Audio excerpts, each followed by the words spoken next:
the electronegativity and its periodicity. So electronegativity, it is a very interesting topic. So let's start from its proper definition, that what this does mean by the electronegativity. So electronegativity, basically it is the ability of an atom.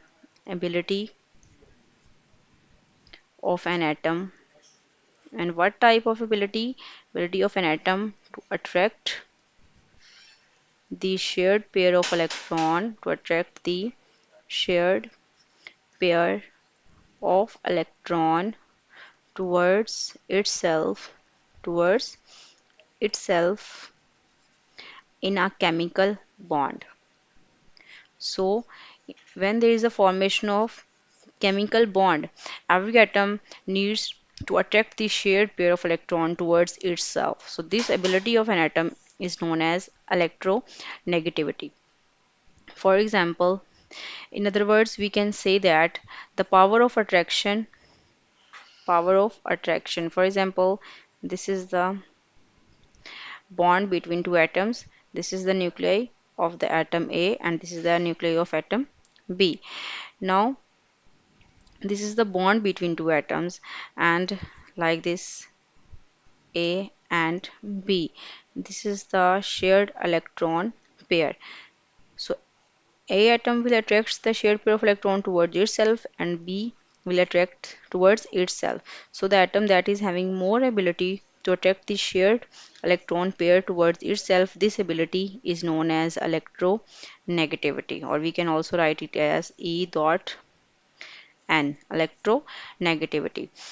So basically it is the attraction towards the shared electron pair when there is a formation of chemical bond. When two atoms form a bond by sharing of electrons, then they have the ability to attract this negative part.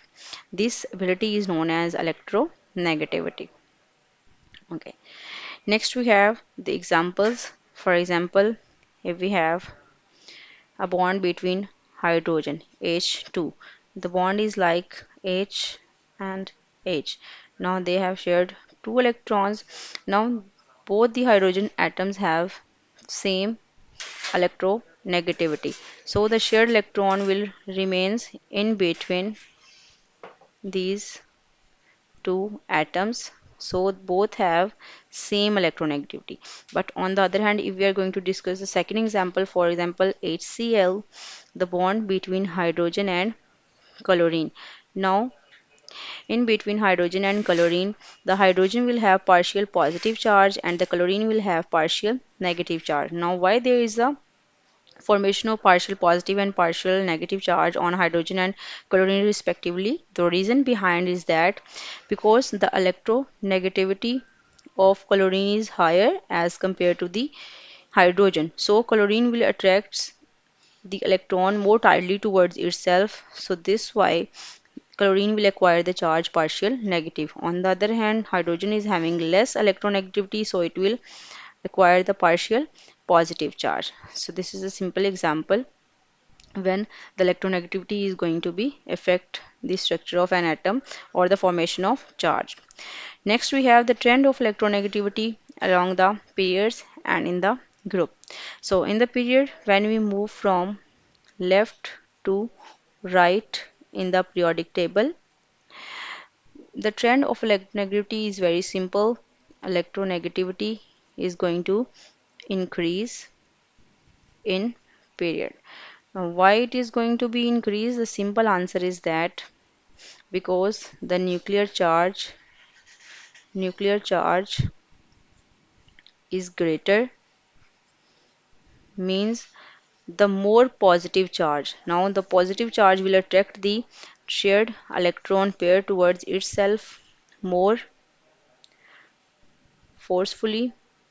So that's why the nuclear charge increases the ability of an atom to attract the shared pair of electron towards itself. So from left to right, the electronegativity is going to be increased. For example, when we have the comparison between lithium, then we have beryllium, after we have boron, then we have carbon, nitrogen, oxygen, fluorine, and we have neon. So, if we are going to not discuss the neon, but from left to right, lithium is having less electronegativity than beryllium, boron, carbon, oxygen, and fluorine. So, fluorine is have highest electron affinity for the shared pair of electrons. Next, we have the trend of electronegativity across the group, and the groups are from top to bottom. When we move from top to bottom in the groups, we will talk that the electronegativity will decreases in groups. The reason is that there is more shielding effect. When there is more shielding effect that is going to affect the structure of an atom, then electronegativity in the group will be decreases because the nucleus is going away from the valence shell or the centered is going to be away like this. For example, this is the first atom and this is the second atom. The larger the atomic size of an atom, the less will be its electronegativity. Agar atomic size increases, then what will be happen? The electronegativity is going to be decreases. So there is inverse relation between atomic size and electronegativity. So this is a simple trend. When we move from top to bottom, the electronegativity will be decreases in the periodic table. I hope you guys understand about this, the trend of electronegativity as well as what does mean by electronegativity along with the examples. And if you have any queries about this, you can ask me in the comment section. For that time, have a good day and Allah Hafiz.